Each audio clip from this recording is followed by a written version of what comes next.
అంటే ఆవిడ నటిస్తూ ఉందనంటే ఆర్టిస్ట్గా వచ్చిన ఆవిడే మొదటి నుంచి. కాకినాడ దగ్గర ఊరట. ఏంటి అసలు ఆర్టిస్ట్ ఏంటి, ప్రపంచంలో లేరండి అంత ఫాస్టెస్ట్ డైలాగ్ చెప్పే ఆర్టిస్ట్. స్పీడ్ చకచక్క చెప్పేస్తుంది, తడుముకోదు, వెతుక్కోదు, ఎలా కావాలంటే అలా కొట్టాలంటే పెట్టా కొట్టేస్తుంది. నిజంగా కొట్టేసేవాళ్ళ సరదా అలా అలా అనిపిస్తుంది, అలా అనిపిస్తుంది బాగా. ఇప్పటి సినిమాలకి అప్పటి సినిమాలకి ఏదైనా మిస్ అయిన ఫ్యాక్టర్ ఏమన్నా మీకు అనిపిస్తుందా యాక్టింగ్ పరంగా? మిస్ అయిన ఫ్యాక్టర్ అంటే ఇప్పటి సినిమాలు కూడా ఎంతో ఇంటలెక్చువల్ క్యారెక్టరైజేషన్స్ ఎన్నో ఉన్నాయి. మర్చిపోవడాలు ఏముంటాయిలేండి, క్యారెక్టరైజేషన్ బ్రహ్మాండంగా చేయిస్తున్నప్పుడు ఇది మర్చిపోయారు అది మర్చిపోవటాలు ఉండవు. అప్పటికి ఇప్పటికి ఏంటంటే అదొక డీటెయిల్డ్గా ఒక స్లోగా ప్రాసెస్ ఉండేది. ఇప్పుడు ఎంతో గగనం వేగం. ఈ వేగం కావాల్సిన సంబంధించిన వేగం లేకపోతే చూడలేరు. మా చిన్నతనంలో రైతు బిడ్డ అని ఒక సినిమా చూశాను. బళ్ళారి రాఘవ్ గారి హీరో. కూతురు వచ్చి వాళ్ళ నాన్నని అడుగుతోంది, నాన్నగారు ఆ జమీందారీ మనుషులు వచ్చి మన పశువుల్ని తోలికెళ్ళిపోయారు అని అంత స్లోగా చెప్పి, దానికి ఆయన సమాధానం, తోలికెళ్ళిపోయారా, ఎంత మానుషం, వాళ్ళ ఆగడాలకి అంతు లేకుండా పోతాం అని ఇంత మెల్లగా అన్నాడండి. బాబోయ్ ఇంతసేపు చెప్పాడేంటి ఆయన. రియల్ లైఫ్లో అలా ఉండదు కదా, తోలికెళ్ళిపోయారా అన్నట్టు ఉంటుంది కదా. ఆయన చేసిన ఆయన మహానటుడు బళ్ళారి రాఘవ్ గారు. అంటే 70-75 ఏళ్ల క్రితం ఆ టెండెన్సీ, 50 ఏళ్ల క్రితం ఇంకొక, 25 ఏళ్ల క్రితం ఇంకో రకంగా, అట్ ప్రజెంట్ ఇంకో రకంగా, స్పీడ్లో తేడాలు. Horse power. మీ టైంలో ఎలా ఉండేది? సేమ్ అదే డైలాగ్ ఉంటే కొంచెం సటిల్గానే ఉండేది, పర్లేదు. అంటే మరీ పరుగులెత్తల. మీ ఫ్యామిలీ గురించి చెప్పండి.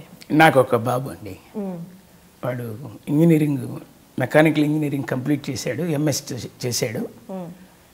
ఈ మధ్య నాకు ఒంట్లో బాగాలేదని వచ్చేసాడు అక్కడి నుంచి, యుఎస్ నుంచి. జాబ్ చేస్తూ ఉండేవాళ్ళు? అంటే జాబ్ చేయలే, వెళ్తున్న టైంలో నేను సిక్ అయ్యా. ఇక వచ్చేసాడు, నేను అక్కడికి వెళ్ళలేను, ఇక్కడే చేసుకుంటాను అన్నాడు. అందువల్ల ఇక్కడే ఉన్నాడు, నాతోనే ఉన్నాడు. మీ యాక్టింగ్ కానీ మీ కెరియర్ కానీ అన్నీ చూస్తూనే పెరుగుంటాడు కదా తను. ఏమన్నా చెప్తూ ఉండేవాడా, నాన్న అక్కడ బాగుంది? అప్పుడు కాదండి, ఈ మధ్యలోనే కొంచెం బాగా దగ్గర అయిపోయాం. అంటే వాడు ఇక్కడే ఉంటున్నాడు కదా, ఇదివరకు అంతా చెప్పేవాడు కాదు, ఇప్పుడు చెప్తున్నాడు బాగా. ల్యాబ్స్ చెప్తాడు, ల్యాగ్లు చెప్తాడు. పాజిటివ్ కంటే నెగిటివ్లు చెప్పేస్తాడు. కరెక్టేరా అంటాను, మనం ఒప్పుకోవాలి. మనం మీరు అప్పుడు చేసిన పాత్రలు కానీ, అహనా పెళ్ళంటాలో పాత్ర కానీ, చాలా పాత్రలు ఇప్పుడు మిమిక్రీ చేసి చూపిస్తూ ఉంటారు చాలామంది ఆర్టిస్టులు. మీకేమనిపిస్తుంటుంది అది చేస్తుంటే? నేను ఇండస్ట్రీలోకి వచ్చిన కొద్ది ఏళ్ల వరకు నన్ను ఎవరు ఇమిటేట్ చేసేవాళ్ళు కాదు. ఓహో, ఇమిటేషన్కి దొరకనంత వాయిస్ ఏమో అది అనుకునేవాడిని. ఈ మధ్య ఇమిటేషన్ రాజు అని హైదరాబాద్లో ఉంటున్నాడు కుర్రాడు. వాడు మాకు షోస్లో మిమిక్రీ చేయడానికి వస్తుంటాడు.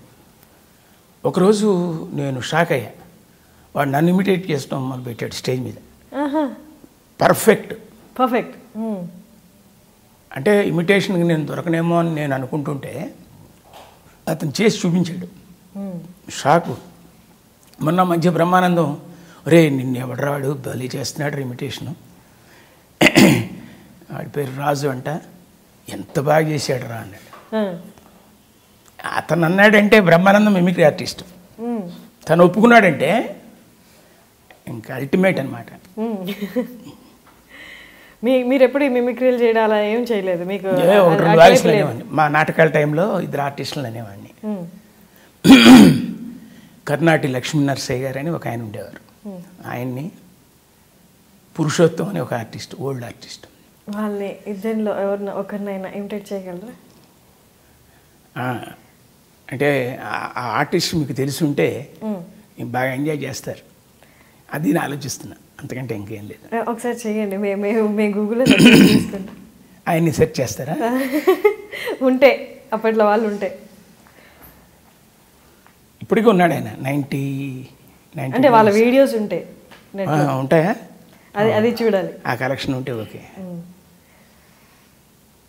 అంటే ఆయన గనక ఈ క్యారెక్టర్ చేస్తే ఎలా మాట్లాడతాడని మేము అనుకునేవాళ్ళం.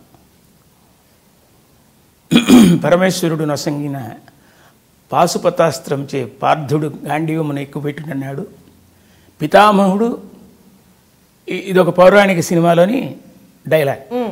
ఇది ఆయన చెప్తే ఎలా ఉంటుందని మేము సరదా జోకులు వేసుకునేవాళ్ళం. ఆయన వాయిస్ కొంచెం పెడసరంగా ఉంటుంది. పెడసరం అంటే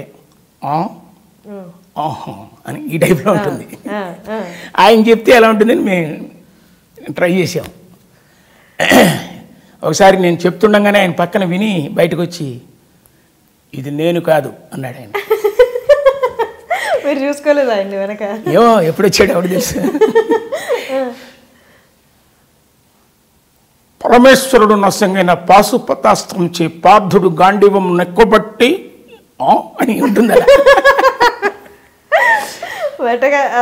వెటకారానికి అట్లా ఉంటుంది. కర్ణుని తలదుర్మినన్నాడు పితామహ పితృదేవుల సమక్షమున పాంచాలి అవమానపరిచిన అని అట్లా ఆయన వంకర్లు వెటకారాలు అన్నీ చేస్తే ఆయన ఉన్నట్టుండి తెర వెనక నుంచి ఇట్లా వచ్చి ఇది నేను కాదు అన్నాడు. ఒక్కసారి కంగారు పడ్డా. అదే ఏదో ప్రయత్నం చేశాం కానీ కాస్త అంటే మళ్ళీ వాళ్ళు ఫీల్ అవుతారు కదా, వాళ్ళని హర్ట్ చేయకూడదు. ఇలాంటి అన్నీ చేస్తుండేవాళ్ళం. నాటకాలు వేస్తూ ఒక్కొక్క ఆర్టిస్ట్ చేసే తీరు అంతా మేము యాక్ట్ చేసేవాళ్ళం, జోకులు వేసుకునేవాళ్ళం. మీకు ఇప్పుడు దాకా చేసిన క్యారెక్టర్లో కానీ స్టార్టింగ్లో కానీ మధ్యలో కానీ కొంచెం టఫ్గా అనిపించిన క్యారెక్టర్లు ఏమైనా ఉన్నాయా? అంటే కష్టం అంటే బైహార్ట్ చేస్తాం కదా, బైహార్ట్ చేసేటప్పుడు కొంచెం అనిపిస్తాయి. ఇది పూర్తిగా మనం చెప్పగలమో లేదో, మన మెమరీ సరిపోతుందో లేదో, అవి ఉన్నాయి. చిన్న డౌట్ పడడం, భయం పడటం, 1-2 సార్లు రిహార్సల్స్ చేసి కొంచెం పర్లేదు. దాసరి గారితో ఎస్వి కృష్ణారెడ్డి గారితో యాక్ట్ చేయడం అలా ఎలా ఉండేది? ఈజీ ఎలా ఉండేది వాళ్ళతో మీకు? అయ్యో, దాసరి గారు ఆయన సినిమాలు చాలా సినిమాలు, వెంకన్న బాబు అనే సినిమా, ఇలాంటివన్నీ ఆ సినిమాలు, ఇక సూర్యగాడు, ఇంకా చేసిన ఆయన మెయిన్గా చేసిన సినిమాలు కూడా మేస్త్రి, చాలా ఉన్నాయి. అలా షూటింగ్ టైంలో టేక్లు ఎక్కువ తీసుకోవడం కానీ అలా ఏమైనా జరిగేవా? అంటే వాళ్ళు ఎలా రియాక్ట్ అయ్యేవాళ్ళు, ఎట్లా ఉండేది అసలు? లేదు. ఇంకోటి జరిగింది ఏంటంటే, అప్పటికి ఇప్పటికీ వచ్చిన మార్పుల్లో పేజెస్ డైలాగ్ చెప్పడం అనేది తగ్గింది. అప్పట్లో చాలా లెంత్తో డైలాగ్ చెప్పేవాడు.